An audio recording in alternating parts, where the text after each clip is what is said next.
কারণে আমরা তাদেরকে পাইনি। গতকালকে আপনারা জানেন বড় একটি জনসভার কারণে সকল প্রতিনিধি সেখানে ছিল, আমরা মিডিয়া কাভারেজ পাইনি। আজকে তিনজন উপদেষ্টা, 7টি মন্ত্রণালয়ের উপদেষ্টা এবং কয়েকজন সচিব সহ তারা ভোলার আমাদের এই আন্দোলন সংক্রান্তই কিছু কারণে তারা ভোলায় রয়েছেন। তাদের প্রোটোকলের কারণে আমরা কিছু সাংবাদিককে আমাদের সাথে পাইনি আজকে।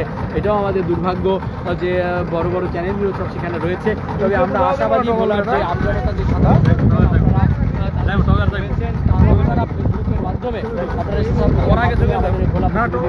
লাইভটি শেয়ার করে সকলের মাঝে ছড়িয়ে দিবেন। আমরা আপনাদেরকে দেখানোর চেষ্টা করছি তারুণ্যের যে শক্তি, এই তারুণ্যের শক্তি কিন্তু চলমান রয়েছে।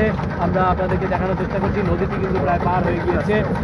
এখন হয়তো তারা পরে তারা স্থায়ীভাবে হয়তো পায়ে হেঁটে তারা হয়তো নাও যেতে পারে। দর্শকবৃন্দ, পরবর্তী সকল আপডেটগুলো আমরা আপনাদের সাথে শেয়ার করার চেষ্টা করবো। এখন এই পর্যন্ত ছিল, এখন প্রায় তারা ঘুরে কিন্তু চলে এসেছে। মাঝখানে একটি চর রয়েছে, চরে তারা চরটুকু তারা হয়তো পায়ে হেঁটে যেতে পারবে এমনটা আমরা প্রত্যাশা করছি। আসলে আমরা এখন এই মুহূর্তে রয়েছি চর চটকিমারার খুব কাছাকাছি তেঁতুলিয়া নদীর উপরে।